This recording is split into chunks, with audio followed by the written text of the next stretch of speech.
Hello everyone, welcome to Australian Transformers Weekly. We have a full house tonight, bringing you Transformers news from around the world and across Australia. This is episode 265. We are recording live on Friday, November the 11th, 2022. And if you are listening to this a week later via a podcast app, stop it now. Head over to YouTube where this channel... where we produce this podcast live. I've fluffed it already in the opening line. And you can join the Transformers Collectors Club Australia Facebook group where we also stream live during the recordings.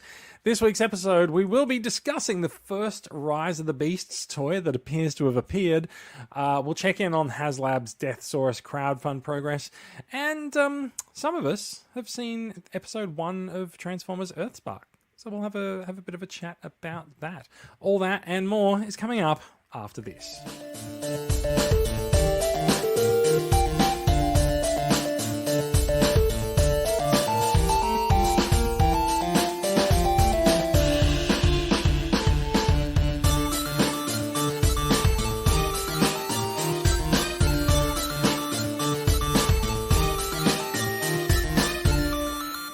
I've got so many choices of people that I want to introduce this episode who all have speaking roles, and Brad is doing something. It's 30 He's crossing his chest and praying. Yeah, no, it's 30 seconds into the show, and Brad's already doing. I believe it's yes. Sorry, I'm being told it's the Macarena. Yes. Brad is joining us live tonight for this episode, mate. How are you doing? It's been a long time. Oh. Brad's showing off that he actually has a Matrix with working batteries installed. If you remember our saga at Oz Comic Con, Mikey. No, he's showing off that he's the true Prime. Yeah. After 42 car washes, the wax still beads. That's still going 6 years on. There's some good batteries in that thing. Oh man, yeah, I think our batteries died on day one of Oz Comic Con, didn't they? Oh no, it was went loose. we went out and got new batteries specifically for it. And then they periodically worked. So actual people that came past who did open it and get the light, they actually had the touch. So not everyone had the touch today. It was a very discriminatory Matrix. That is hit and miss. I mean, the Matrix is well known to be pretty picky about who it thinks has the touch. I think it's all in the fingers It's the finger holes, basically. Yeah. Traveling on from that, Max, how are you doing? I'm all right. I'm sort of vaguely out of it. Just got back. Just made a 4-hour drive back from work in the Mallee. So, kind of, just returned to civilization after being completely disconnected from most of any of this sort of stuff for a week. But it's a nice way to snap back into things. Max has returned to civilization, sat down, and decided to do a live stream with us, everyone. So please do make him feel welcome and thank him for his dedication. And of course, Mikey, how are you doing there, mate? Yeah, I'm good. It was funny just before tonight. I was peer pressured into going out and getting Korean fried chicken. I'm just like, I've got a podcast on tonight. Just like, yeah, it'll be quick. You'll be able to come back. So I literally got home from work, went back out, had Korean fried chicken, got home just in time to do this. So very good. Yeah. So it ended up being a pretty good night. Korean fried chicken, top quality. Korean fried chicken, Transformers, and work. Oh, maybe not necessarily in that order. But, yeah. Not the best combo, but a good enough. No, it's fair enough. So, gentlemen, it has been a couple of weeks since we've been on doing a live show. What has happened in the meantime?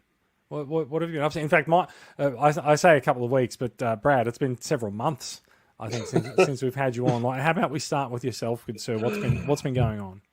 Well, I'm once again in the bunker. Sorry for the lighting.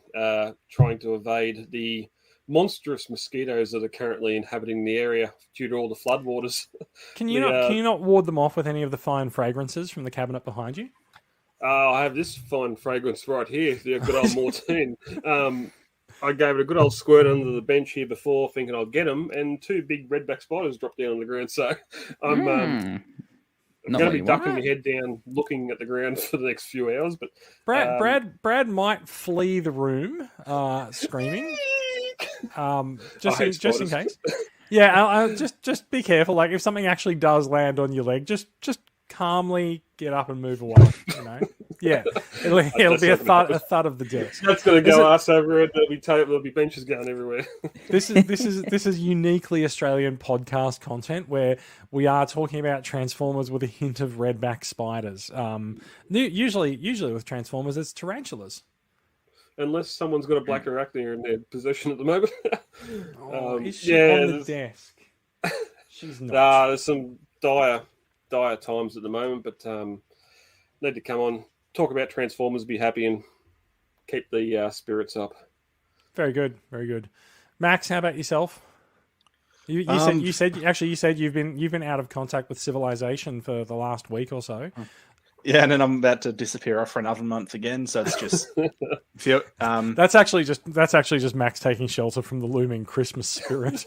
Yeah.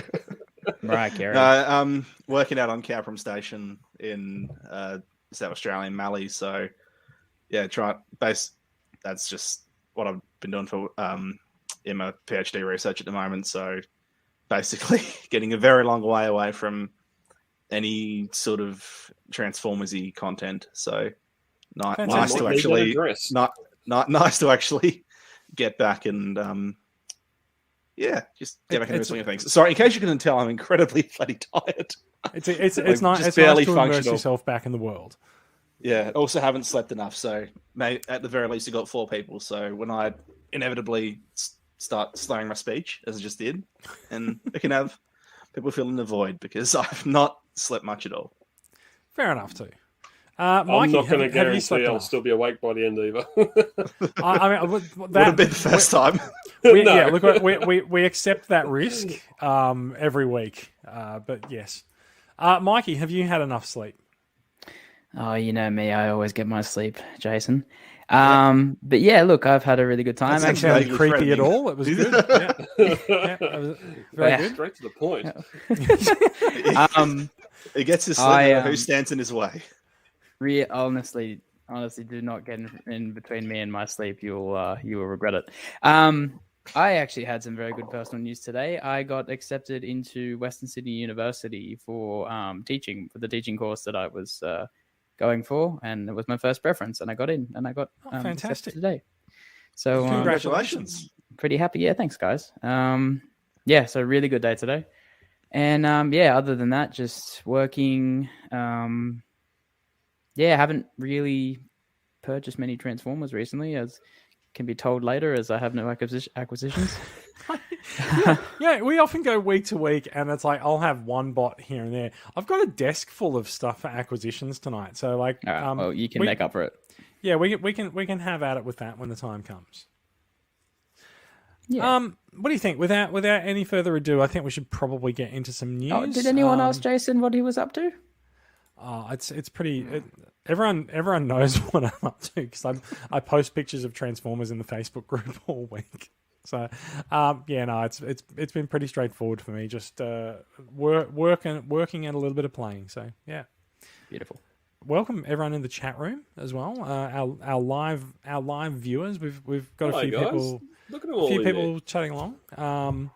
Brad, you'll be happy. Mark is on board with your hatred of Redback, saying, quoting the classic indie line about him hating snakes. We can see Rob in there as well, and a couple of nameless Facebook users. But so sure you guys can make yourself known because we don't know who you are. Sign in. Yes, remember to give our StreamYard app permission to access your names. Anywho. We're going to move swiftly on and get to the news. Straight into news. Hasbro news. That will take us into some news. What news comes from by yonder? We are going to move on with some news because we have been blathering for a short amount of time, which means bringing in the screen share, the news screen share. And speaking of the spirit of Christmas, I would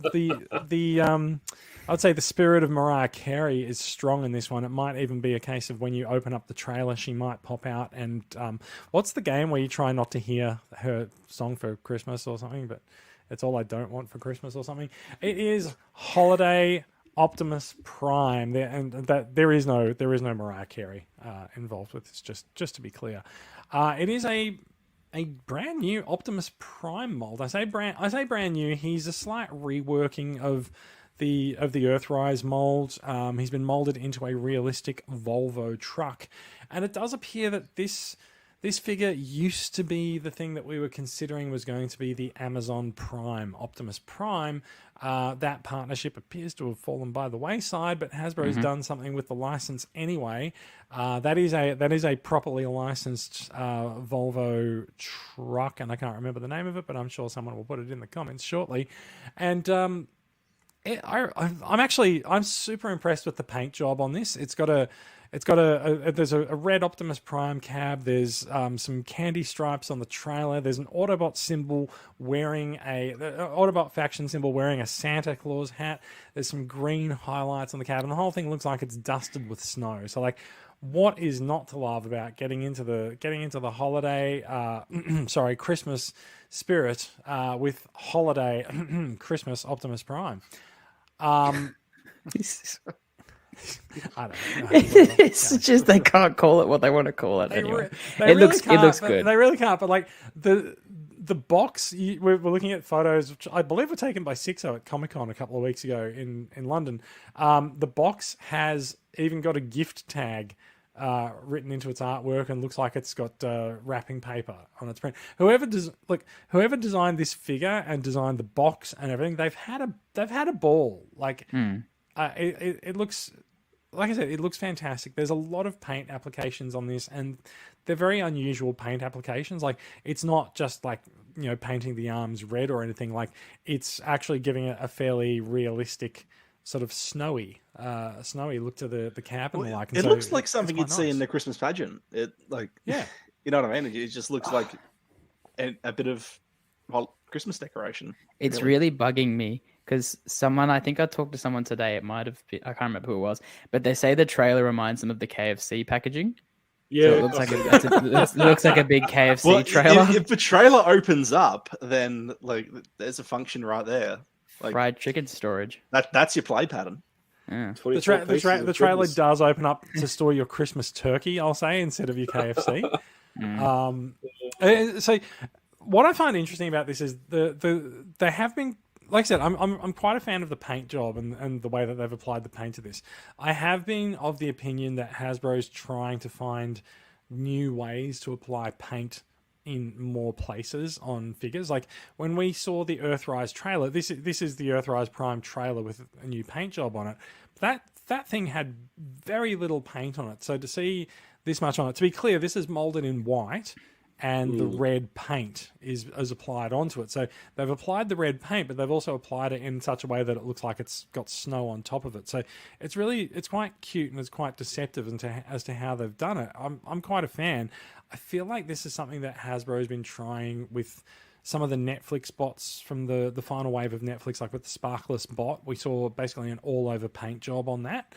And we also saw a different paint job on the Behold Galvatron last year, where they had basically panel lined it. So I feel like this is a new technique that Hasbro's experimenting with, and we're seeing it come out to play in different places here and there. Did the Earthrise one have it being grey molded plastic for the trailer? Did it have blue stickers on it, or was that blue paint for the stripe? I'm pretty sure it didn't actually have a blue on the trailer at all. I think it was only grey. This it looks like this poor Volvo is trying to pull a office block or a relocatable school building. It doesn't suit each other at all. I wonder if they just took their money they got from Amazon and said, right, we've got this money, we don't have to do that blue one anymore, so we'll just throw it at this. Are there bot mode images of this? There should be. We've got some official photos if there's no bot mode images. There's only one decent, there's one official photo showing a bot mode, and that's it in terms of actual decent quality photos. It's kind of weirdly promoted. We'll go for it here. There are some stock photos, but so is that the photo that you're thinking of there, Max? There's a stock photo of that, and it's literally the only decent image of the Yeah, robot fair enough. mode. It's I'm pretty really, sure yeah, that- it's I'm really pretty- strange. I'm pretty sure this is the same photo. It's just on a different background. Yeah, it's So- the same photo, but it's the only one they've released. So what they've explained that they did with this is that they basically took the Earthrise Optimus Prime and reversed it. So Yeah. the cab of the truck sort of forms the front of the legs instead. And so yeah, it's an interesting switch to the transformation. But they did say that it is different enough that they consider it to be a new mold, and it will be reused in future. So Yeah. a lot of people have looked at this and saw, I think it was Combat Heroes Optimus Prime. Combat Hero Optimus Prime. Yep. Yeah, Combat Hero Optimus Prime. And so like we can probably expect that to turn up at some point in the following year. It's very Combat Hero Optimus Prime. I mean, the legs transform. Well, the legs look like the legs for that figure and that Yeah, design. the cab's so, the same general shape. yeah, it's all the same. Oh. So that's we'll get this. I'm guessing. Yeah. What's this? so- $200? What's the price tag on this? Yeah. Well, what is it? I have excellent news for you. I asked Hasbro Australia if this was coming to Australia, and they said no. No. That is there good you news. go. That's $500 perfect on news. eBay. They said no because they said that they couldn't get it to Australia in time for Christmas. Now, to be clear, like this is a really tight time frame on this. They've announced this. This was announced in the last couple of days of October. It's gone up for pre-order on November the 1st, and they're saying that it's going to be delivered to people in the UK and Europe, UK, Europe, and US sometime in December. Now, I do know that it's coming in Hong Kong in December, but I don't know precisely when. However, since Hasbro told me that they couldn't get it here in time for Christmas, I have noticed that Popcultcha has it up for pre-order, and it's a very reasonable price considering it's a repaint and a special edition of a leader class figure, $110, and Popcultcha will That give you retail. free shipping for that price as well. Oh, that's actually really good value. Yeah. Okay. That's not too bad. That's Retail. So with it's basically $89 retail. figure then. Yeah, Well, so that's it's what- basically yeah. retail for a leader class figure. It's on Yeah. the higher side of that retail, but it is a special edition. That's just so- pop culture. They do that.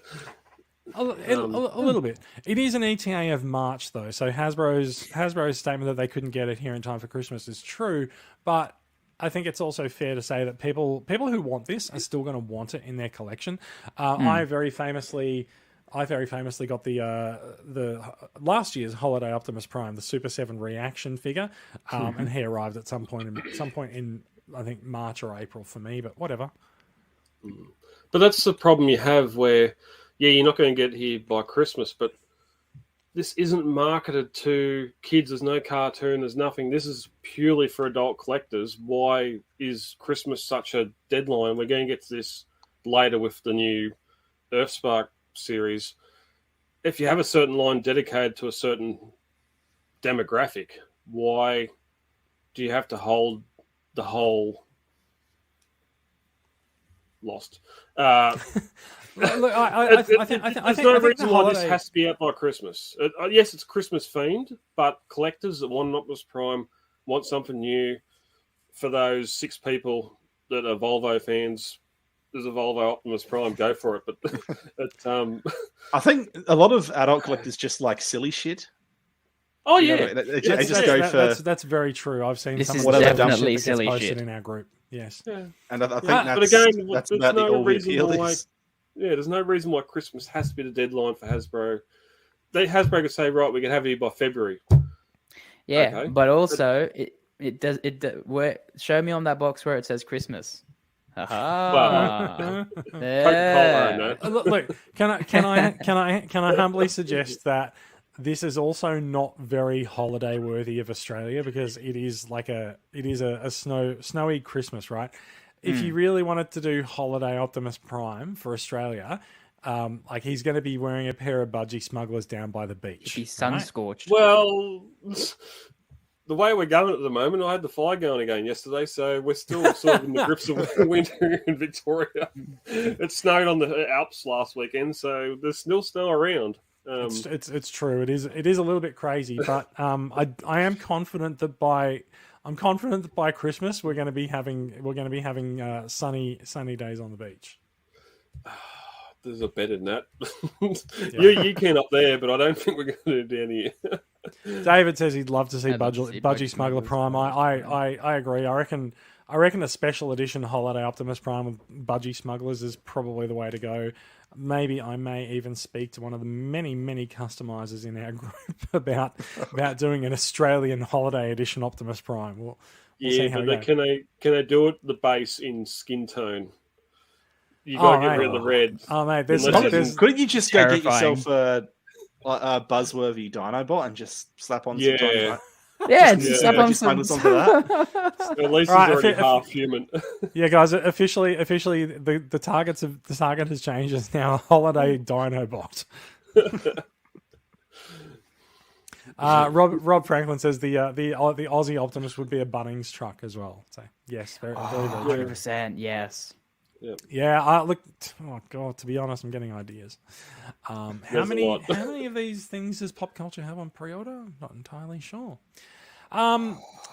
Switching gears, we'll go back to the London Comic Con as well, because there were two products announced that day, and the second one is one that was rumored for a while, which was the black repaint of Perceptor, who is Gen Select's Magnificus. This would be, I believe, probably the third Magnificus figure. There was the original, the eHobby black G1 Perceptor. There was the black version of the Reveal the shield. Yeah, Reveal the Shield Perceptor. You're quite right. And now it's the black edition of the Studio Series 86 mold, making Magnificus. It's a really good Perceptor mold. It'll make a wonderful Magnificus as well. And we've seen it leaked a while ago, so we knew it was coming. And I will tell you all that it is available for pre-order already on Amazon Australia for the princely sum of $45, including postage, and it will make its way to you in mid-February 2023. That's a good price. How do you like them apples? Not bad. That's not very Christmassy. No, that was the Black last coal. product. Maybe he's the Grinch of this set. Yeah. So he's Magnificus is the Grinch, and Holiday Optimus Prime has to defeat him. Maybe true. Very very welcome. I've got the other Magnificuses. Is that what's the plural form of Magnificus? Magnifici. Magnifici. That actually rolls off the tongue I'm really quite sorry well. I'm really sorry to have to do this, but that is not true. It's actually Magnificuses. No, it's surely. No, it's not. No, it's a you're proper outvoted. No, Yeah, you're fair enough. outvoted. You've been outvoted 3-1, Jason. I'm sorry, you're off the island. Magnifici. Yes, Magnificus Iron. Yeah, so we're all going to be getting Magnificus Iron, I believe. Is that right? Who's in for Gen Select Magnificus?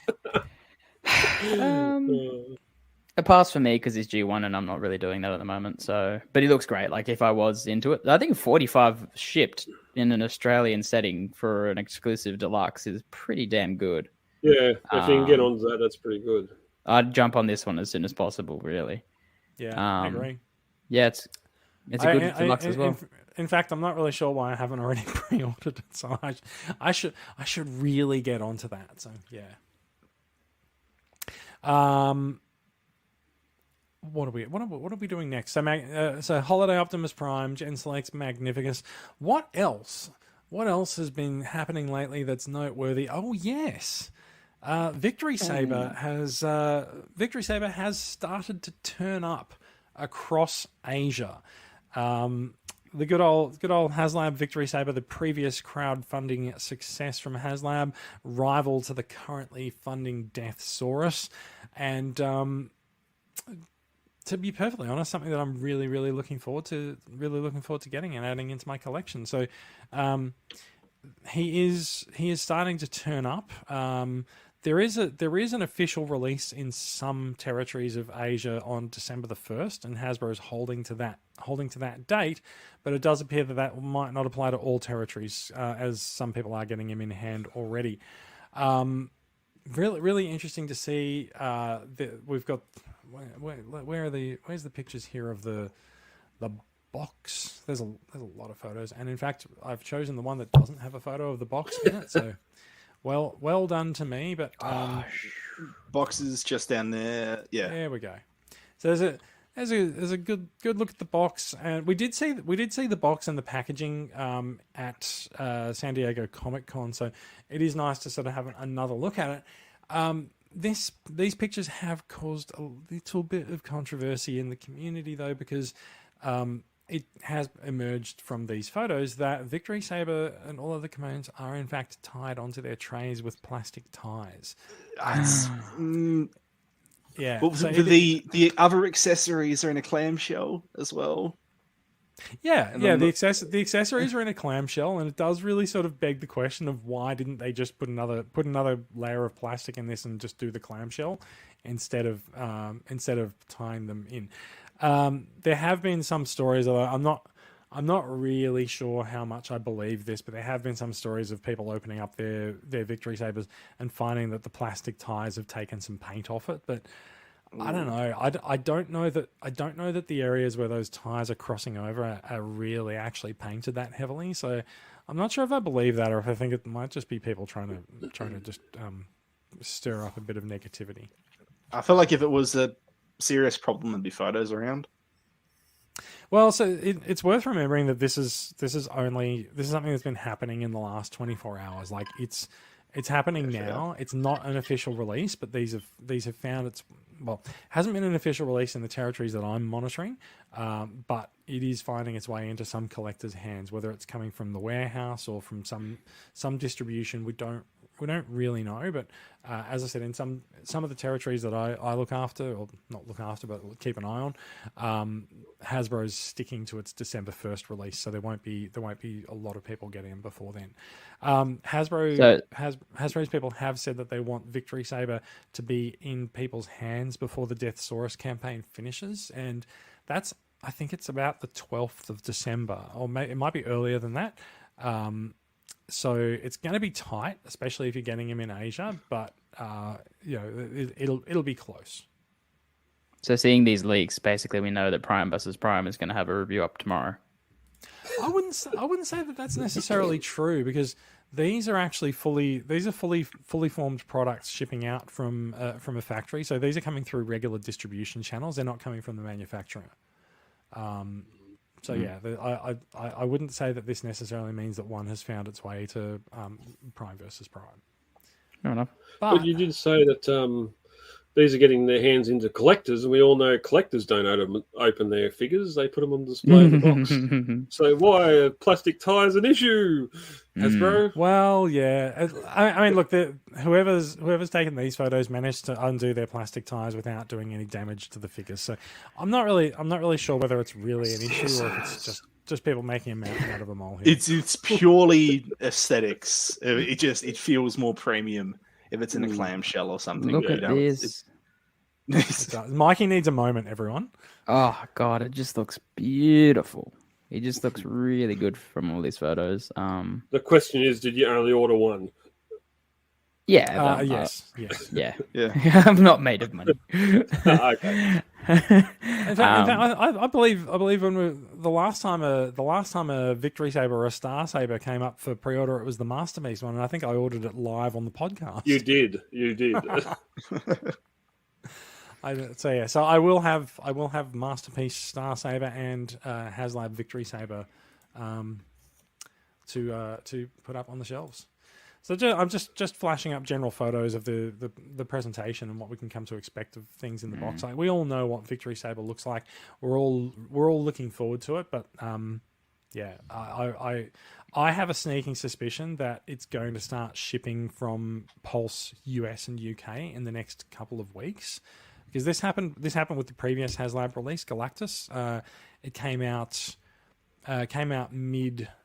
What month are we? November. Came out mid-October in the US and the UK, and then came out on the 1st of November in Asia. So I think if Asia is sticking to a 1st of December date, I think we're going to start seeing it come out from the US and the UK. So expect to see a lot more in-hand photos coming from people in those territories, I think.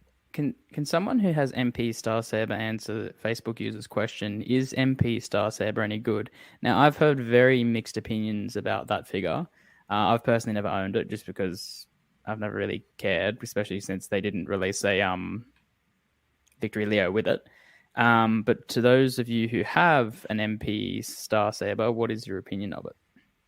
I think MP Star Saber is fine. It is what it is, and it's very much a product of its time and its era. It is quite an old masterpiece now. I think it was MP 21 or 22 or 23 or something.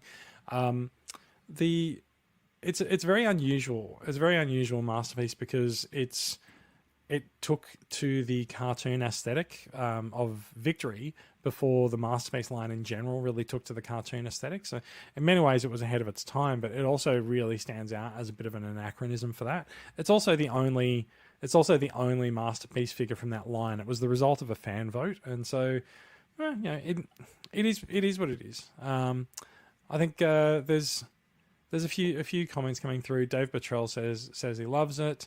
Mark Harris says it's okay. Good. I think he means good shelf presence.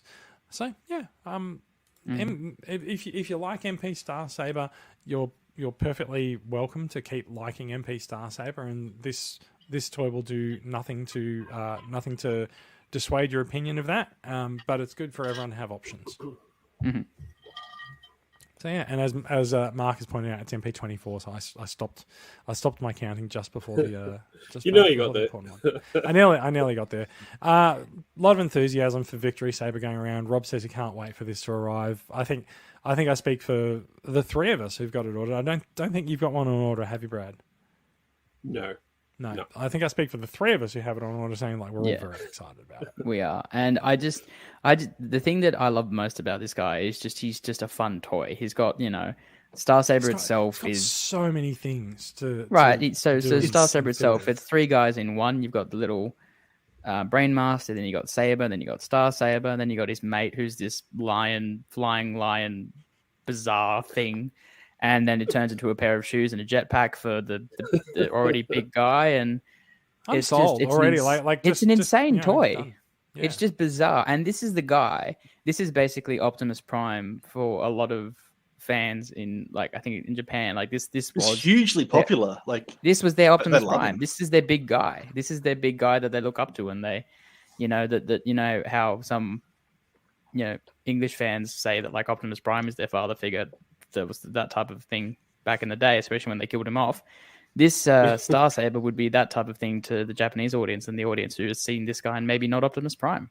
Well, doesn't Star Saber have an adopted human son in the cartoon? Yeah, I don't know his name though. There's a bit of projection there. Yeah, exactly. Yeah. Just it looks great. It's really exciting to have such a faithful representation of this guy. And also it's really the first time other than the MP that we actually get people outside of Japan get an opportunity to own a version of a really good version of Star Saber. Absolutely. So, it's this and the MP and the Robot Master. That's it. True. For what's such a major character, it just hasn't been touched. I have the Robot Master as well. Yeah. Uh-huh. And considering I've never watched Victory as well, maybe I should watch Victory. I would hazard a guess that most people who've ordered this haven't watched Victory. You Mikey, would be correct. have you watched it? Yeah, I've tried. That's 3 for 3. Yeah. None of us have seen it. It's fair enough. Apparently, it's good, but it's I don't know. All right, having looked in on Victory Saber, it is time for us to look in on his nemesis, which is Deathsaurus, currently funding from Hasbro Pulse. Now, with 31 days left, I believe it was a 45-day campaign. With 31 days left, we are basically 1/3 of the way through the campaign, and we are at 6,100 out of 11,000 backers. The 11,000 backers is the desired level for this to go into production. There are goals for there are sort of stretch goals to get extra pieces with Deathsaurus. What do you guys make of the fact that we're at 6.1k, 1/3 of the way through? Do you think it's going at the sort of the rate and the speed that you expected, or do you think it's lost a bit of steam? I personally don't believe that they've yet to add other. So I think this is just solely focusing on Haslab pre-orders. I don't think they've added other countries to it. And once they, like they did with Unicron and that, I think once we start to add the other countries, you'll see it go way past 18,000. I think, in my opinion. I believe Victory Saber did end up going well past 18,000. Oh, it smashed it. Victory Saber absolutely smashed all of its goals. Yeah. And why would this guy not? Why would all of those, let's say 20,000 people who bought Star Saber, why would they not buy basically the Megatron of that universe in Deathsaurus? I do know at least one person who decided that they wanted Victory Saber because it was a one-off, and now that Deathsaurus, they're like, no, I'm not interested. I've also seen a lot of people pre-ordering Deathsaurus because they missed the boat on Star Saber. Yeah, we've heard a lot of true. that. Yeah. I've seen a lot of angst from people who are now upset that they didn't get in on Victory Saber, and well, like I understand the upset for it, because I mean at the time you didn't know if it was going to be a one-off or it would be like a line of things. I think with any of these things that come along, like we've learned from Unicron that this stuff comes out and it just immediately appreciates in value. So if you're in a position to back it and pay for it, and we are in a unique position in Australia where we don't actually have to pay for the full price for it until it actually gets released. So like if you're in a position to save up for it, you may as well do it because there's practically no way you're going to lose money on this stuff. When this comes out, I'm pretty sure that I've seen one listing for imports from China that are well into the $400 price range already for this. I think it's very likely that Hasbro's overproduced as well. And I do also know that this is the first HasLab product that will be shipping multiple items in one shipping carton. There's so we've seen the pictures of the box. It's not a huge box. So yeah, there's going to be 4 of them to a single shipping carton. So they can take them out and they'll be individually boxed within those boxes in brown boxes for mailing purposes. So having looked in on Deathsaurus, we have supposed that maybe there's no pre-orders from across Asia figured into this value yet, and I can say that that's at least true for Japan because they've only just launched the pre-orders at Takara Tomy Mall. Wow. Okay. Now that's a big thing. That is a big thing. Like I would say that this is a much better effort for putting up pre-orders for this guy than they did for Victory Saber. Victory Saber's pre-orders came really late in the game. We were not quite sure with Victory Saber if they were really trying to fund it themselves without needing support from Japan to do it, or if there was just something to go on timing related. But Deathsaurus is listed for about $203 US, $204 US apparently.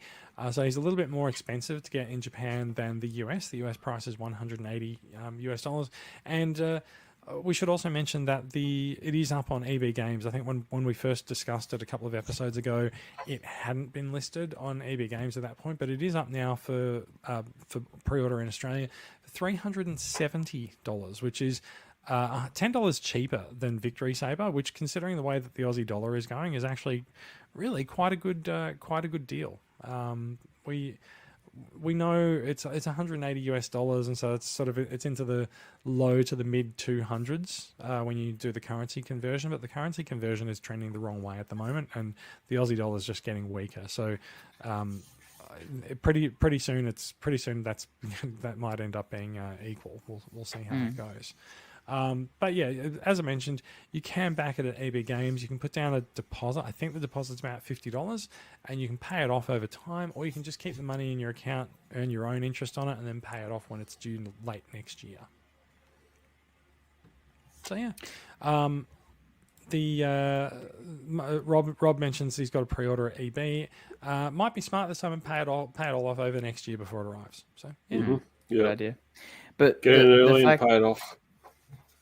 Yeah, I agree. But the fact that Japan hasn't even, put their interest in for this, that's a big market, and that's who this guy is really targeted at. So I think that's going to be like at least 10,000 there alone, I would think. I hope so. I do remember thinking at the time that Victory Saber went up, like we'll never really know whether or not the Victory Saber reported numbers on Haslab really include all of the pre-orders or not. But I do remember thinking that like they only gave it a very short pre-order window, and I don't think it really bumped the numbers that much. Okay. So yeah, we'll see. Facebook user asks, if we put a deposit down, will we still get the figure, or do we need to pay for the entire figure? So it's like you put a deposit down on EB Games, and then they refund it to you if a figure doesn't get funded. So it's dependent on the crowdfunding from the actual Haslab itself, and if that doesn't get fully funded, then they will send you back the $50 refund. Yeah. So I mean, if you put down a deposit, it's a deposit for a pre-order. So in Australia, it's a pre-order. But if the crowdfunding doesn't go up, then you'll get your deposit back. Last time I checked on EB, you could still pre-order the Engine of Vengeance. So that's a bit awkward. Really? Oh. Yeah, it was still up there when I saw it last. It's a bit awkward. Yeah. The Engine of Vengeance is, of course, the Marvel Legends Haslab campaign that recently, unfortunately, failed. Failed spectacularly. Spectacularly. Bum, bum. Now, since we are talking a little bit about Pulse tonight, I do have a question. I'm gonna put up this YouTube video, but I'm not going to play it because like I can't actually play it and have the audio come through. But if you guys aren't aware of this video, this video is a G.I. Joe Classified series interview from the UK Comic Con recently, and this is a gentleman called Dan Hu, and he's interviewing a woman named Emily from Hasbro. And at this point in the video, which is about 17 minutes in, he asks her about the 2023 exclusivity of the G.I. Joe Classified series line to Hasbro Pulse, which is Hasbro's own dedicated online store for all of their things. Now, the interesting thing about this is that the first thing is that rather than actually answer him, Emily opts to read a prepared statement. Very good job if you're trying to convince people that you're human. It does seem almost slightly combative, so like maybe the reading of the prepared statement is not too much of a surprise. She does mention in the prepared statement, which I will stress, a prepared statement was written by people at Hasbro to answer such questions. In the prepared statement, there is a list of territories given in which G.I. Joe Classified series will become exclusive to Hasbro Pulse, which means Hasbro Pulse will be the only way that you can purchase these items. It includes Australia in the list. Now, we don't... Yeah, see, Mikey's going crazy. We don't have Hasbro Pulse here yet, but it does seem very likely that we're about to get Hasbro Pulse, and the timing of that prepared statement appears to have slightly messed up the announcement of Hasbro Pulse coming to Australia, or at least coming to somewhere in the territory. Because we have also heard that Pulse is coming to Asia next year, and it makes a lot of sense for Hasbro to start spreading their wings with Pulse outside of the US and the UK and Europe, especially if they're going to be running more crowdfunding campaigns through Haslab on Hasbro Pulse. Crowdfunding is kind of a shit show for them at the moment because the US and the UK backers, they give them the money within 5 weeks. Within 5 or 6 weeks of a campaign going up, it's funded and they've got the money. But if you're in Australia or around Asia, then you don't give Hasbro the money for that project until a year later when it ships. So if Hasbro can actually get Pulse running in these territories and start taking crowdfunding in those territories for it, it could be a really good thing for them. So I listened to another podcast, to American podcast, and they talk about all the an American podcast. Yeah, I know. I'm not faithful. For shame. Yeah, no, I'm not just faithful to this one podcast. And they're my mates in America, and they always talk about all of these, like how good it is that they've got Pulse, and we ordered this off Pulse, we got this, and it's so timely and it's great, and they all get what they ordered, and they pretty much never miss out on any figures because of Pulse. And yeah, they have to pay to see it. yeah, exactly. But I've just looked at it. I'm just like, why is it only them? It's only them, and I think maybe Canada. And it's just really annoying that like it always takes so much time for it to come over here or anywhere else other than America. And the thing that always pissed me off about Hasbro Pulse was it says it's Hasbro Pulse for the fans, and I'm just like, well, for the fans asterisk. yeah, right, for the fans quotes. in these select regions. So the fact that they're starting to actually branch out, I'm happy. But this was the same thing as Netflix, right? We didn't get Netflix straight away. America had Netflix. Oh mate, we didn't have Netflix for years. Yeah, we didn't get Netflix. So they've been talking about like you'd be watching or you'd be talking to your American friends. He's like, oh yeah, I just caught this on Netflix, and we're just like, what the hell is Netflix? Yes, and now, I believe some of Netflix's earliest series ended up on Foxtel in Australia. There you go. So we had no idea what that was, and now we've got it. But again, we were late to the party. So I guess better late than never. But just hearing, I think basically they pay for a Pulse membership in America, at least. I think it's $50 a year, and that will get you free shipping for that year on all your purchases.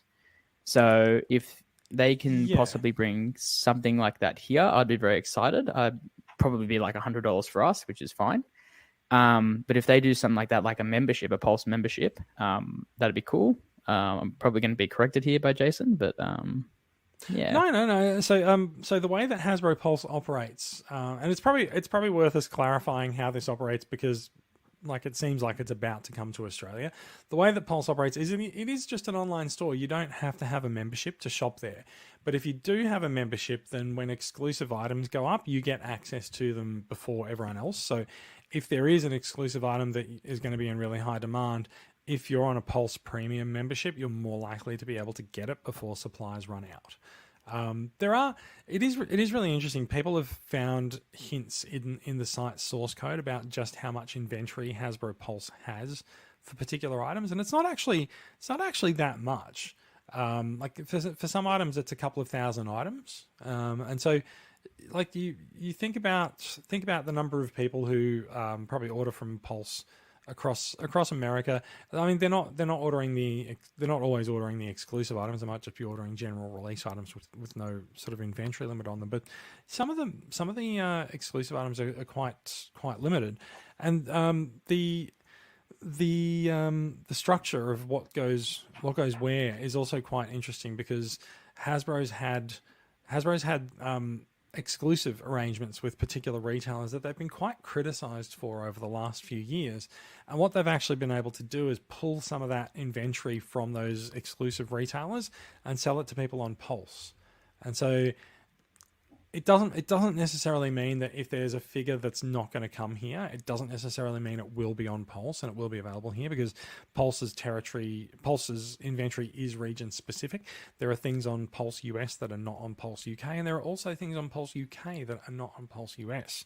So Pulse coming to Australia or being available to Australia does not necessarily mean that we'll get all of these exclusives or have access to all these things, but it also does seem like it can't hurt, right? It'd just be interesting to see how it works here, you know. It'd just be nice to have what they have, basically, you know. Sorry. Yeah. Well, even for like the things that aren't, often the big exclusives, there's a lot of stuff just like, things like Generation Select or Marvel Legends multi-packs, this sort of stuff that gets like genuinely really difficult to find in Australia, and is for the most part readily accessible overseas. So it's just that alone of just actually having access to this stuff is, I think could just, it's just going to make it much easier to collect. I think like I said, it's worth noting that having access to this stuff is really good. If we're going to get access to it, we'll find out. We'll find out in the fullness of time. I think they'll let the Deathsaurus campaign finish up because it would really muddy the waters if they were to launch Pulse in a new territory while Deathsaurus is being funded. I think they'll let whatever they've got going on Haslab at the moment. I think they'll let that go, and then sometime in the next few months, I would say, probably before the next Haslab stuff goes up, I think they'll set up this infrastructure and they'll get it going. So Yeah. we will put a link to this YouTube video in the show notes. So like if you are listening to the podcast, have a listen. It's about the 17.5-minute mark. Some people listened to it and went, "Oh no, she meant to say Austria." Thing is, Austria is also in the list, so like they didn't accidentally say Austria instead of Australia. It's Austria and Australia. Oh, that's funny. So it's a pretty specific list, and as I said, it's a prepared statement that's been written by someone at Hasbro who has included the word Australia. Like this stuff doesn't happen by accident. So yeah, I think we're gonna get Hasbro Pulse. Exciting. We'll see how we go. Let's move on to the next story. We have seen over in the US that the Commander Class Earthrise Skylinks is coming up for a reissue or a new run, as this story on TFW 2005 puts it.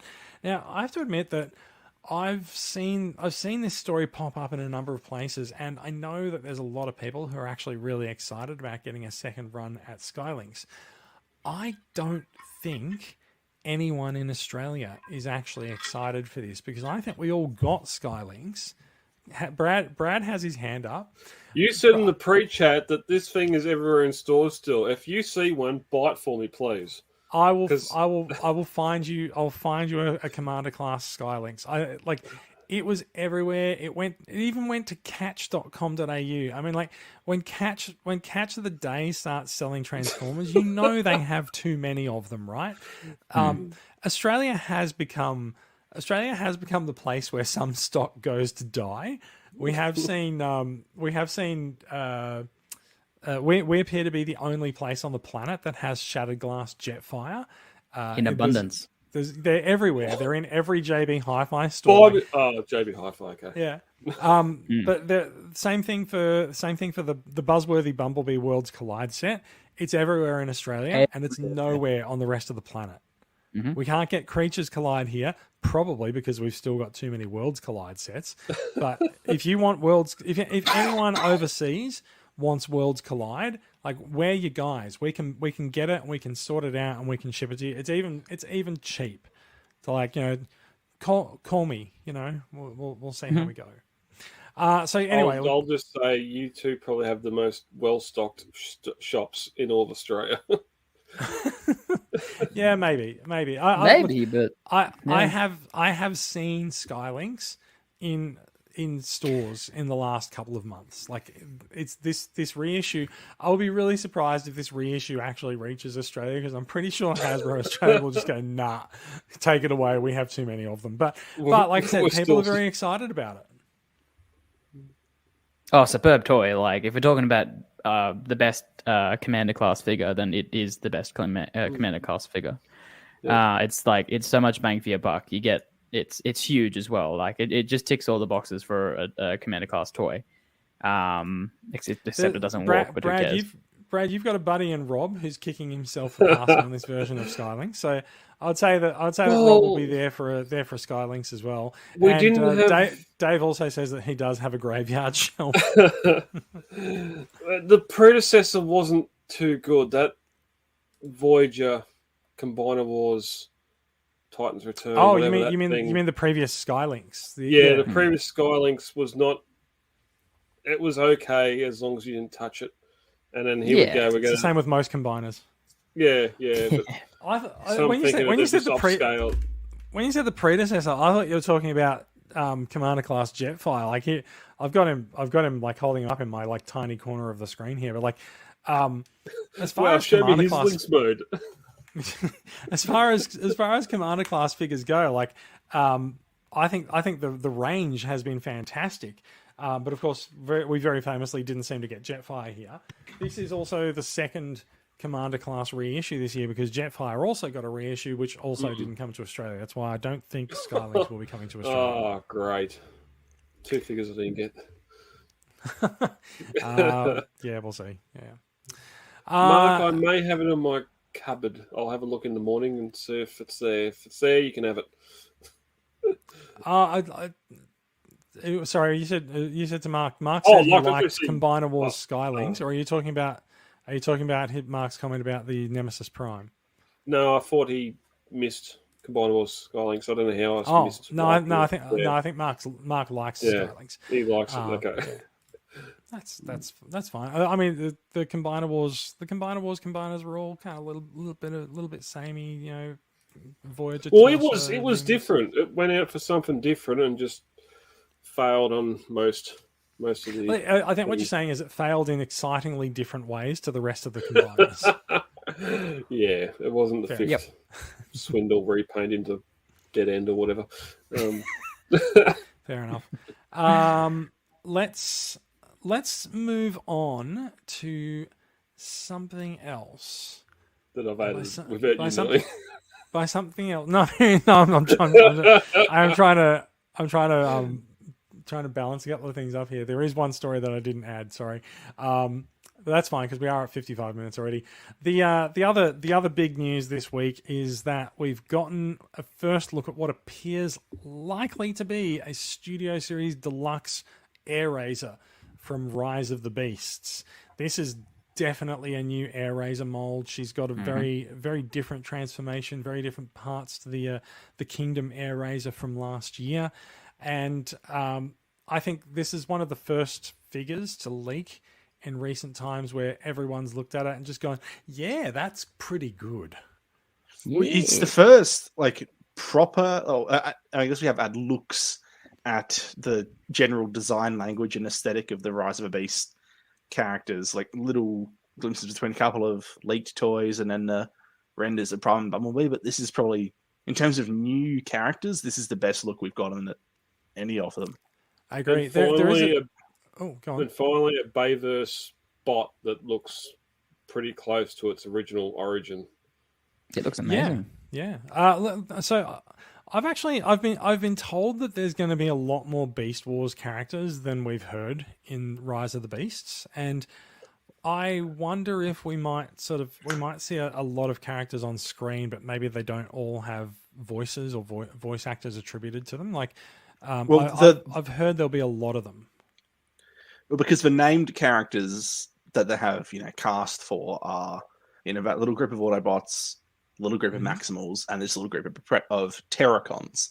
But in a couple of the press releases, they've explicitly said, in the initial press release, they said we're adding the Maximals and Predacons and the Terracons in to the Autobot and Decepticon War. And then in the later interview, Stephen Campbell Jr. described, said, there are Decepticons in this movie and there are Predacons in this movie. Oh, but when did that happen? I could not find it for you. I went straight through a bunch of old stories on it, but he has said that yes, they are. These different factions are present in the movie. Good. But I would have to assume it might be something like here's the war between a flashback to the Autobot Decepticon War, and then here's the Maximal Predacon War, and now we're going to move on to a plot of this of what this movie's about. Well, I'm going to take your word for that. I'll be very surprised if there was not a 5-minute sequence in this movie showing these guys again. Hang on a sec. On screen. Hang on. Hold it up. I'm going to just press your button there. Well, I'm sore. Showing them guys on screen again. Because they've got the molds, they can do it. They can repaint them for Beast Wars 2 Electric Boogaloo. As we know, sorry, as we know, the scene that we all love so much in the Bumblebee movie, which is the starting scene where they're on Cybertron, we know that was hastily done and that was quickly put together. So they got now time now they've got exactly. Imagine what they can do when they've got time. How beautiful this thing can turn out to be, and these scenes can turn out to be. So, I'm beyond excited to see this. I'm really looking forward to this movie, and I'm the fact that this figure looks recognizably like Air Razor in both modes. The characteristics of Air Razor has the eagle head on the chest, and the head's very evocative of that character, and it's just it's not like past movies where they just slap a name on a robot that looks like crumpled up tinfoil. and called it a Transformer. This actually looks like, and I like those movies. I'm not saying I don't like them, but this looks like an air razor that I would see in the Michael Bay or Stephen Caple Jr. Knight universe, and it's exciting. Unfortunately, we can't get too excited because it's probably voiced by Jennifer Lopez. Jason, there's a link. No. She's voiced by Michelle Yeoh.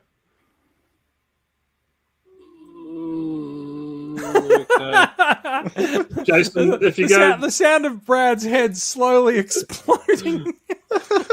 I see her visually, not voice acting, but... Yeah. Okay. I'm not sure that I've ever heard Michelle Yeoh do a voice acting role. That's the voice actress for. But it's an iconic voice, so you're going to hear it. You're going to know exactly who it is. Brad, there's another link next, Jason, of Primal. We don't have to go into it too far. It's only stupid flip changes, but. That's the one that I didn't quite put up. But give me a second because I can very quickly go. Bang, and we're there. So the official Hasbro toy descriptions for some of the basic level figures. But if you bring up that photo, just going off Air Razor, how good she looks. It looks like a Beast Wars Air Razor. That's got all the same design elements of Beast Wars Primal. Of course, the figure itself's not going to be a. No, you're right, but it's recognizable, isn't it? Yeah. So there's some interesting things going on into Rise of the Beasts, character design wise. Let's wait until it comes out or we see a trailer before we comment on how good that's going to translate to screen. But hey, Brad. Yes. Do you know who voices Mirage? Which one? As in the Mirage from this movie? Rise of the Beasts. Rise of the Beast Mirage. The Porsche. Yeah. Is that the comedian that was announced with Michelle Yeoh? Yes. Pete Davidson, yes. I've heard some. I don't know him personally. Of course, I don't know him personally. I have no. Sorry, are you sure? I thought I saw that you were Facebook buddies. I've only, I don't know who that is. I know I think it's SNL or something, and I've heard he's not funny. So it could be another. I gotta be honest when it comes to the casting of Pete Davidson, like I kind of don't care. Like people are letting their personal taste on his humor and his his lifestyle and things that he's done and who he dates or whatever. People are letting that cloud the judgment on whether or not they think that he should be involved in Transformers. Ultimately, he's a voice actor who turns up to do a role. Like it's not like he's writing his own material or anything like that. And so, if that's the person that they've decided they want to have voice Mirage, then that's who's voicing Mirage. And Dave puts it well. Dave puts it well. As long as they do a good job, who cares who they are? Yeah, absolutely. Yeah, they're reading a script. If there's going to be some ad libs in there, being a comedian, there probably will be. Whether that's pulled back or not, it doesn't really matter. I'm sure Peter Cullen's getting paid $50 million to say 15 lines in this movie. It's probably about right. Mark says, "What? You don't think Mirage will do a stand-up show mid-film?" He just roasts like a Predacon or something. Yeah. He just goes into a John Cena routine. You can't see me. Well, if it was still Michael Bay, then maybe. Welcome to the Comedy Central roast of Terracons. But yes, yeah. Terra. Nothing terrible about them. Tara, I barely knew her. Thank you. Call me Hasbro. Waffle Bell, where is it? The Waffle Bell. I nearly grabbed it. I thought the Waffle Bell was out of service. You should have rung it 20 minutes ago. It's sitting on the bench in the house. Fair enough. Last news story for the evening before we get into some acquisitions and bring the show to a close. We did have the amusing moment earlier in production where I had not realized that Brad had joined the call, and I was considering throwing out the story about the statues, only to realize these aren't necessarily statues. These are 30 MDLX figures that we're looking at. There's a G1 Rodimus Prime and a Revenge of the Fallen Megatron, who continues to look like a pile of twisted scrap metal. I'm sorry. However, 3.0 does have a good reputation for these figures. We've seen a few people. We've seen a few people who actually do own these figures. Actually, looks really good. The MDLXs are pretty good. This is, as it says on screen, it's These are 11.2 two inches different tall. lines. Is the thing so? Yeah, so this Megatron this is DLX. So this is 11.2 inches tall, and when we bring up the Rodimus, he's the MDLX line, which I think is a little bit smaller. They're Does that fit with their the same Bumblebee? size as like your average figure arts figure. Yeah, that like They did a I don't know Bumblebee that what's- was like yeah. that big, right? Yeah, I don't know think what so, yeah. scale you'd call it, but it's like the size of a 1/12 human action figure. Well, now you spent the time on. I didn't add this to talk about the Megatron. Obviously, what is it going to take to get Jason to buy a statue? Is it Rodimus Prime with the pins, the characters? My I'm God! just going to put myself up. My God. I don't know what you're talking about, Brad. What do you mean? Like, what do you mean? What will it take to make me buy a statue? That thing is immensely impressive in person. Like it is That looks hefty so too. impressive in It like is- that it is is- like It amazing. is very hefty. Like, so for Oh. people listening on audio, this is I've got in my hands the Ultimetal S Rodimus Prime, which I think I brought the box up in the acquisitions stuff last episode. I have since opened it.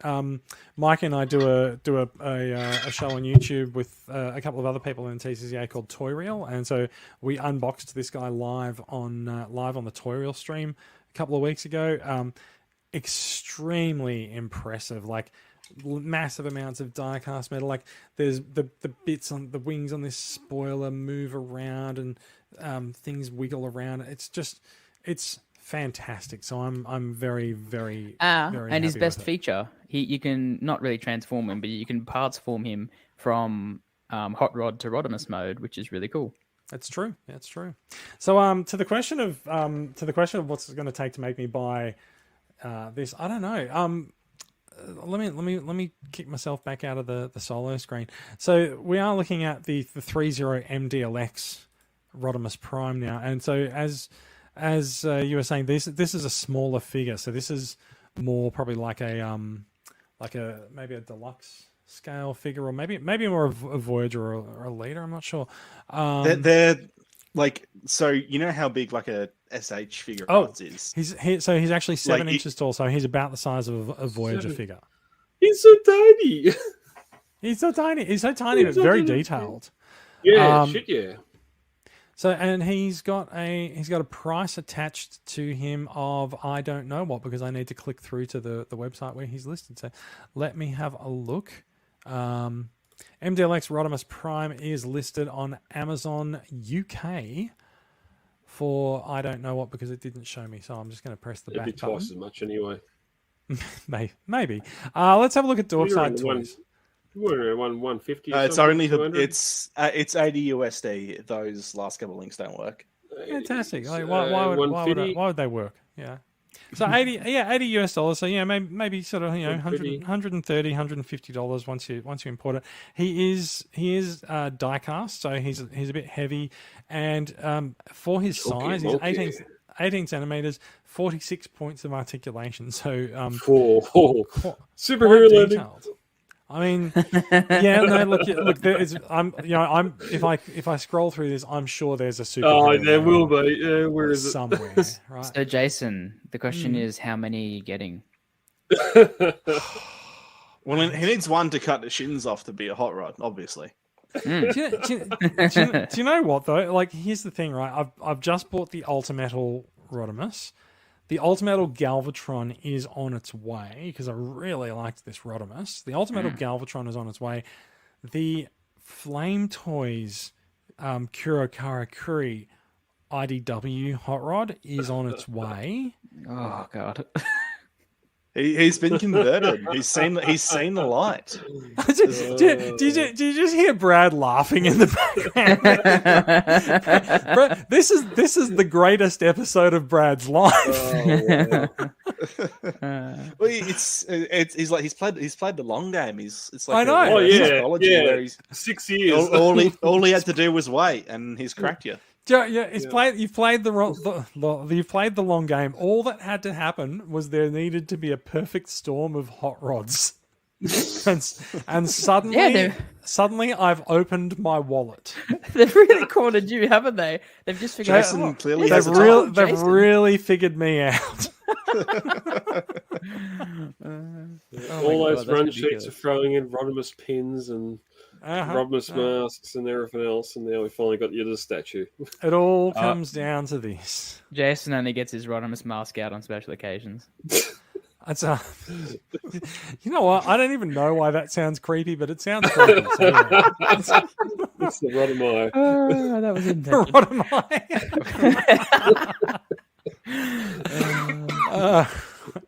So on that bombshell, that is the final news story of the night, and we are left dealing with. Actually, you know what we've been at this for an hour and 10 minutes. I did say that we'd talk about Transformers Earthspark. I think Earthspark can be a longer discussion later, so I think maybe we might talk about that next week, unless anyone really wants to have a chat about it. I liked it. That's all I'm going to say. It's quite good. So the first episode aired on Nickelodeon UK a couple of days ago. We're talking about it. We're going. Yeah, no. I'm just going to say the first episode aired a couple of days ago. It's been available if you know the right place to look. You can download a rip of it. Maybe we might wait until it's a little bit wider available for people. The first 2 episodes I think are going up on Paramount Plus in the US today. And I think, in fact, I'm not sure if it's the first 2 episodes. I heard it's the first 10, and so they should be a little bit wider available via other means in the next few days. And we get the first 2 episodes on Paramount Plus at the end of the month in Australia. So I think we might hold the Earthspark discussion, and we might wait and see what happens over the course of the week in terms of people getting access to the show. Shall we? Yeah, give others a chance to have a look at it and then comment. I just love, we're just like, we're not going to talk about it. And Max is like, we're straight into it. The kids are annoying. I'm just like, they're the main protagonists. You're going to see a lot more of them. I'm not happy about it, but said it as a joke to lead into. Otherwise, it's very promising. Like, yeah, no, I agree. Yeah, I won't. The 30-second version of it for me is that I thought some of the writing was a little bit obvious first episode. There's an odd cliffhanger that if you've watched any of the pre-release materials, you know how it resolves. And it's a multi-part opening story, and only the first episode's out. So fair enough. I thought some of the writing was a little bit clunky, but I'm sure they'll improve. I will say the cliffhanger and it was a lot of fun. Bizarre. The cliffhanger was bizarre. I didn't mind just because it was so just nicely executed, just the music and everything. It was just it was good, but everyone knows what's going to happen next because of their just fun. It's just fun to watch. It's just all it is. Cool. All right. Didn't mind animation. I've seen some of the animation before from other series. I think we've talked before about the crossovers there. One bot in particular at the start pretty much picked it what it was before they said what its name was. Prime was interesting. My bigger thing is, okay, it's on Nickelodeon. How widespread is Nickelodeon in Australia for kids to see? Because I'm pretty sure it's only Oz. It's a valid question. Yeah, Foxtel at the moment. So again, you're limiting yourself to one streaming / cable service here, and then I'm not. There are toys on the shelves at the moment, so yeah. But we'll come back and talk about it once we get a few episodes out and everyone else has got a chance to see it. Yeah, I think we'll let everyone have a chance to see it so that they can so that people can also participate in the comments. Prime dies again, spoiling them. So that's why they paid Alan Tudyk that much money to do Prime. For that one Prime episode. It's Prime Cliffjumper, right? Oh, I forgot it was him. Yes. Yeah, okay. Didn't notice it. Yeah. Okay. All right, I think we're done with the Earthspark tease. I think we can talk about Earthspark more on a future episode. We might even do a dedicated episode for it. We'll see how we go. Yeah. what have we got by way of acquisitions, Brad? I know you've got some bots. Do you want to go up first? I've got a few. I'll get through this quick. So, Bumblebee movie, love it, hate it, whatever you think. Of course, as Mikey brought up earlier, that first minute and a half. I don't think it's 5 minutes. No, I did want to say at the time, like the most amazing part about the Bumblebee movie is the fact that everyone thinks the Cybertron scene goes for about 10 minutes when it's actually 90 seconds. Yeah. Oh, really? Yeah. Okay. Yeah. And it's like 3 shots. Yeah. Yeah. And the ending. That's how good it is.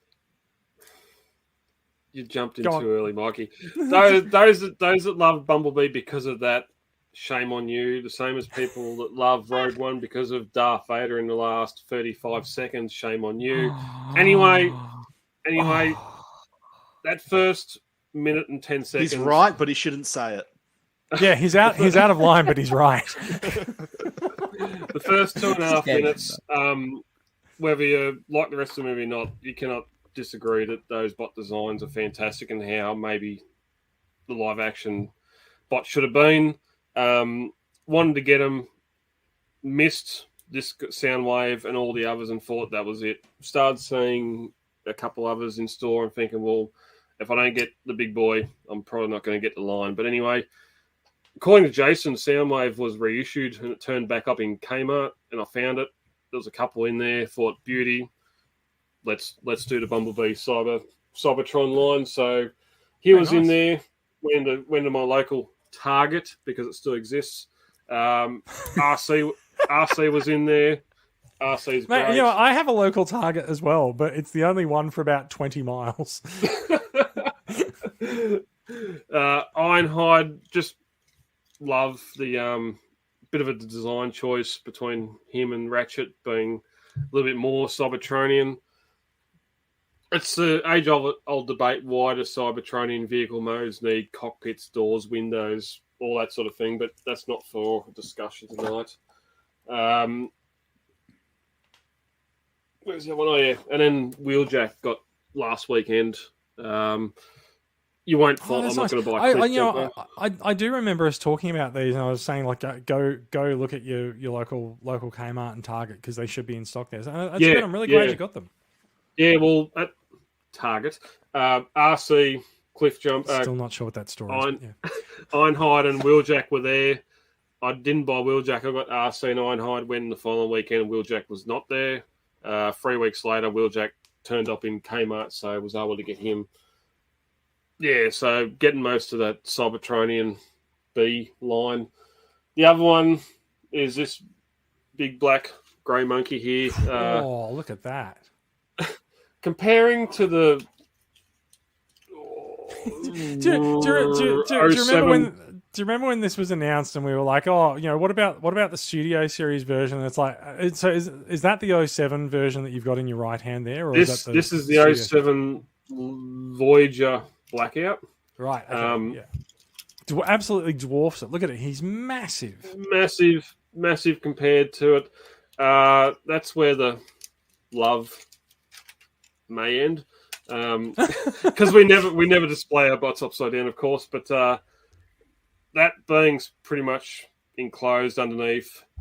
That having big old gaps. She's a big old gap bot. Couldn't even get a Scorponok under here because this is the ... Grindor, not Blackout. It's Blackout. Oh, sorry. Is that the MPM version or is that actually the new leader? So is this MPM? It's not the or is movie this Studio? masterpiece. Okay, so this is Studio Series leader class. It's been in Kmart for 6 years and been on special and end up getting it for $69. Right. Okay. Yeah. Okay. So this is actually Blackout. And it's Grindor. Okay. Right. So Grindor and Ravage. Yeah. Grindor and Ravage. Yeah. That's cool. Sorry, I was confused. I thought this was the MPM, the movie masterpiece version. No, that's much bigger. Even this is because that's $500 dearer. No, because we talked about this when that was revealed that if you get this for cheaper, articulation that didn't look too much different. Even between that and the original 07 bot mode, apart from articulation, you still got a lot of the same detail in there, and it's still a good looking bot. The heads are the same, just scaled different. Even this, Yeah, wow. It's nice having big old Sea King helicopter in the display, but I'm glad I didn't buy the movie masterpiece one. But fair enough too. Yeah, but I got the jet plane, both alt modes for scatter and drop kick up in the display now. So move them Bumblebee bots there. So I think I've just got to get the original B127. I know he said FN217. B127 is around. Yeah. B127, FN217. Coincidence. I just got to get that, and that'll be most of the that'll be most of the that Bumblebee movie figures sorted. Yeah, fantastic. Nicely done. Right, Max and Mikey, do you guys have any acquisitions as well? Because you guys didn't fill anything in the run sheet. I've got one that'll take all of 5 seconds. Sorry, Mark. Because it just arrived today, and I just got home from work, so I haven't opened it. But the Velocitron Scourge from Zing. Oh, I've got that as well. a few months back, this went up for $60. Yeah, $60, which is as much as I was willing to pay for it. It's about worked out all right. And then obviously it was a pricing error. They bumped the price up. I've heard from people going in to visit stores, but there's been a bit of pushback for click and collect and having to pay the full, and people then being asked to pay the full price. So I guess if you order it shipped to your door, or if you did order it shipped to your door rather, then they will just charge you for the original $60. Yeah, which is quite a nice deal, because from the looks of things, it's a good looking Voyager leadery class thing and a big slab of plastic on the back that doesn't seem to do much interesting. So I think I can happily ignore that. And for $60, it seems reasonable. $60 is an excellent price for a leader class figure. Bearing in mind that this was $79, which was a welcome discount from the sort of the 90 to 100 that we usually see for leader classes. It was $79 at Kmart. Zing's official price is $110. So everyone who ordered it at $60, they're trying to get them to cough up an extra $50. They tried with me. I'm gonna put myself up now because I'll segue into mine.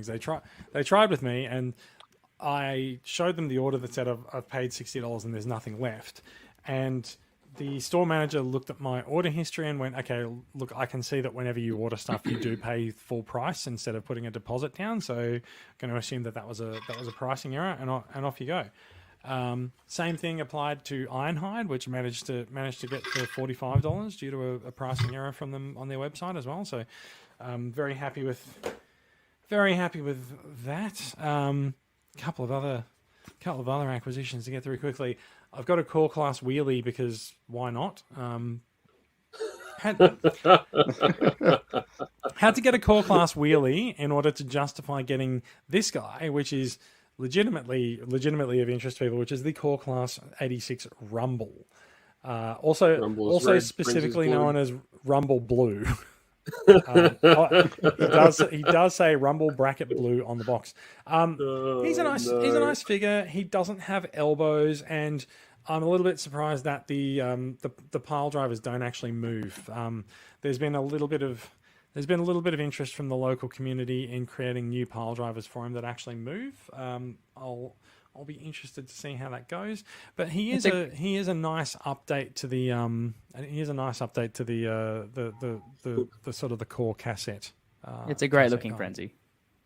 Yes, very good. Rob also says, "Hey, it's frenzy as well." I do have a couple of other. It's actually Rumble Bracket Blue is Yeah, a different character entirely. So that's the third guy.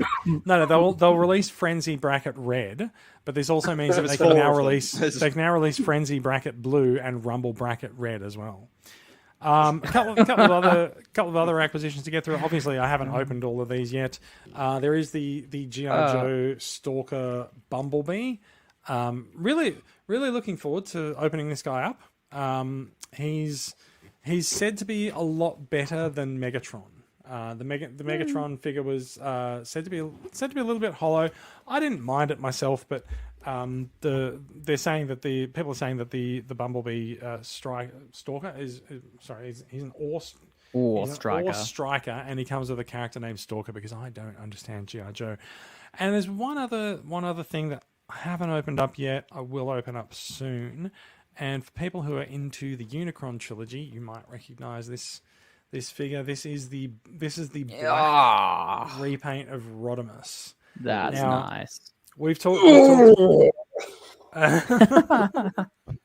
What? Damn. It's not gold. It is. That is something a old. pull. That is a deep dive, Jason. That is a deep dive. We have talked about the Rodimus from Energon before, and I'm oddly fond. Yeah, I'm oddly fond of that Rodimus. So when the chance to purchase the black repaint, which is limited somehow, I'm not really sure. Not really sure how its distribution was limited, but it is quite limited. Looks fantastic, and it's still sealed. It's limited to one per Jason. What? Really? Oh, that's disappointing. It's I'd like to really correct strong you. on that.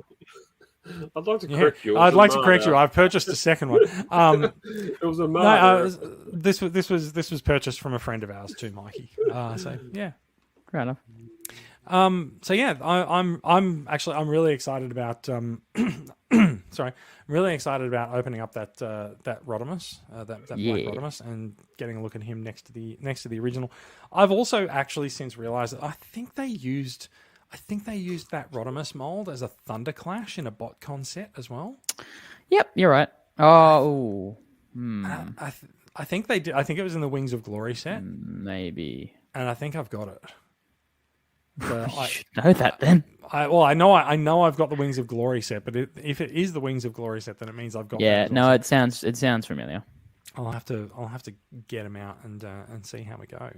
So yes, going to be looking forward to opening up that Black Rodimus and the other acquisitions which I clearly haven't opened yet as well. Just quickly before we leave acquisitions, a couple of comments in there. No, it's not the Wei Jing one. As we said, it's the Studio Series Grindor, but I'll call it Blackout. And it was on clearance for $79, but my wife's got a Coles card that 10% off, so it was dropped to $69. And that's how it was $69. Yeah. Someone did ask W. if you've got the Wei Zhang version of Blackout, and I didn't think that you had it, so I didn't. Jason. Ask, but yeah. Did you want to talk about the Jabi Hiffy thing? JB Hi-Fi. Yeah. You know what? Let's you know what? Do you know what? Actually, you've reminded me. If I scroll far enough up the run sheet, I actually didn't talk about local releases and overseas releases. So let's cover them off very, very quickly. Things that have been released locally, you can find Shattered Glass Soundwave at JB Hi-Fi and at Zing, I think. For $1 million. Yeah, $1 million. If you do walk into those stores expecting to find him, do be prepared to hold your wallet and caress it to ease its pain, because he is well over $115, $120 for a Voyager plus 2 Micromasters. But it's Shattered Glass Soundwave. It's gonna sell. It's a popular character. The G.I. Joe Stalker Bumblebee that I just showed is at JB Hi-Fi and it's at Zing. Legacy Wave 3 Deluxes are making their way out to some stores now. We have seen a trickle of them over the last month, but I think you're going to start seeing them at stores like EB and Zing and JB Hi-Fi in earnest. Also, I've noticed that a website called The Gamesman is doing very well with local releases of these figures as well. So you can order these guys from the Gamesman as well. The new Studio Series Wave that has Crosshairs, Hot Rod, 86 Ironhide, and the Fallen is also out locally as well. And Legacy Bombburst, core class figure, seems to have popped up readily available to ship on Amazon Australia. Not really sure where Bombburst fits into everything, but if you're into the core figures, and he is another sort of core rendition of a popular pretender figure like Iguanus earlier in the year. Iguanus, very, very well regarded core figure. A lot of people really like him, so I think a lot of people will be getting Bombburst to go with him.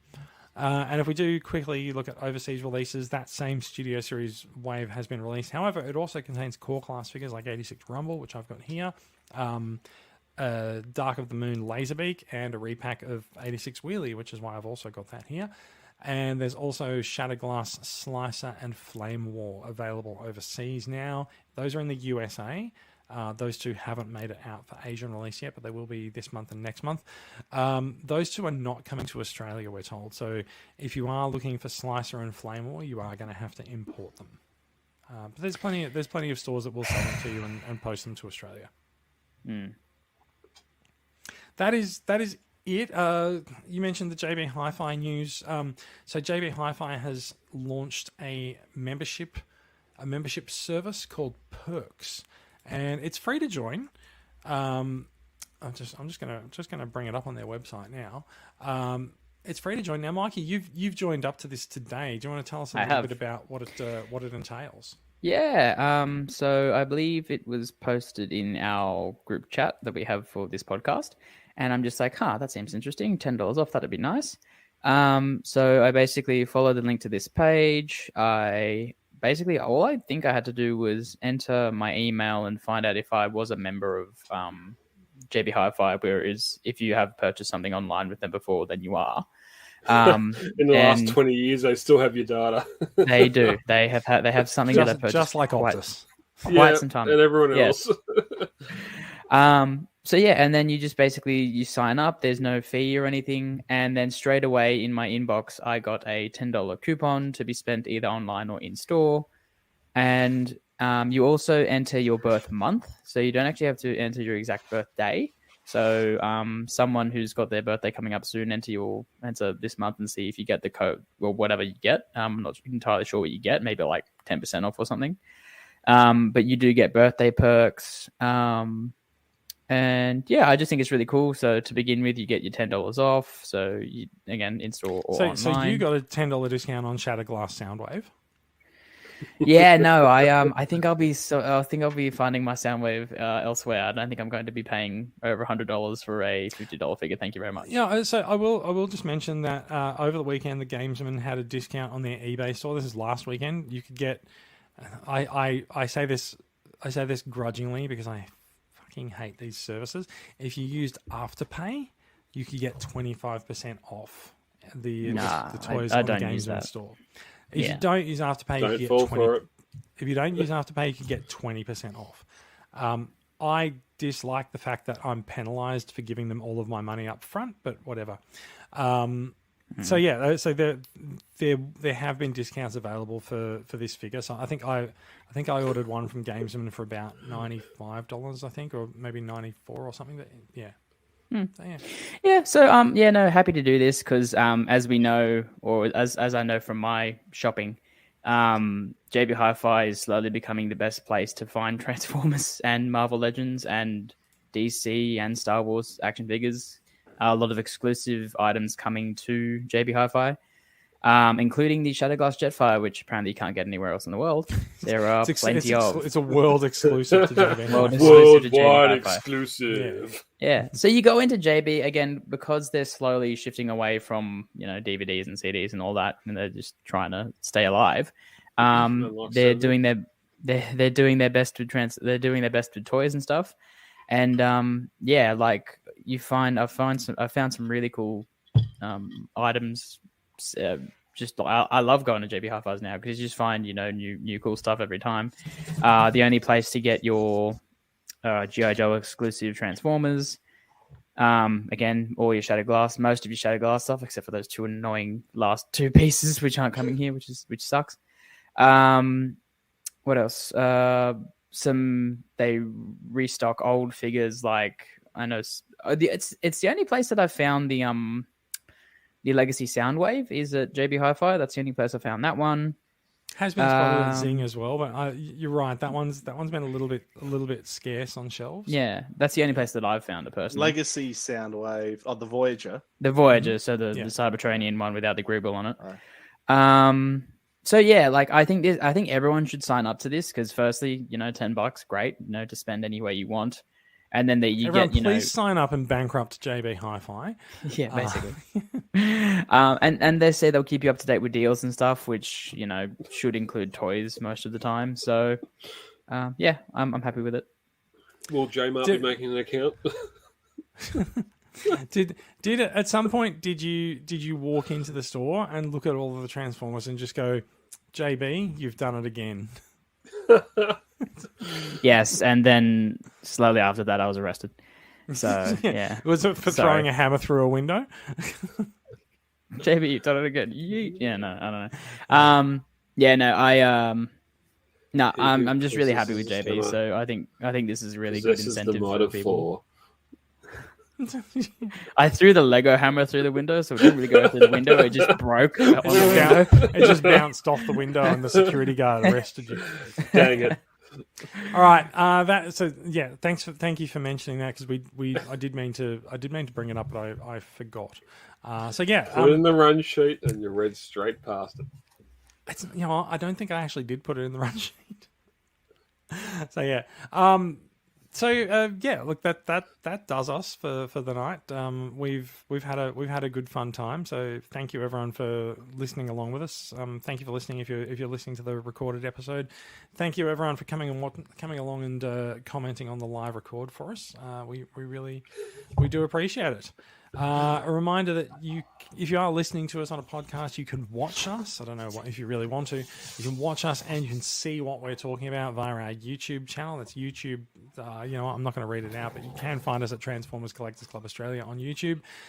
You can find out more about these stories and more with links to them all and more in our show notes. We do love listener feedback. People don't give us that much listener feedback. We get live comments. It's lovely, and we love you all. You can find us all in the Transformers Collectors Club Australia group on Facebook. And if you're not already subscribed, you can find the podcast in your podcatcher of choice. I think that's about it. We've been going for long enough. I'm not going to read the boilerplate. It is the end of the show. We will be back. It's all from us. We'll be back with more Transformers news soon. It might be next week. We'll see how we go. Does anyone have anything that we need to add before we bring the show to a close? We'll at least get one in before Christmas. Yes, we definitely. It's only 6 weeks, so yeah. Oh no. Jesus. It is 6 weeks before Christmas. Mariah Carey has been thawed out from her cold storage, and she is getting ready to take the stage, and her songs have been put back into rotation. My favorite, my favorite Mariah Carey meme is that thing of Rita Repulsa emerging from her tomb. It's just after like 10,000 years, I'm free. I've returned after 10,000 years to spread Christmas joy. So yeah, dear God, we get too much of that woman.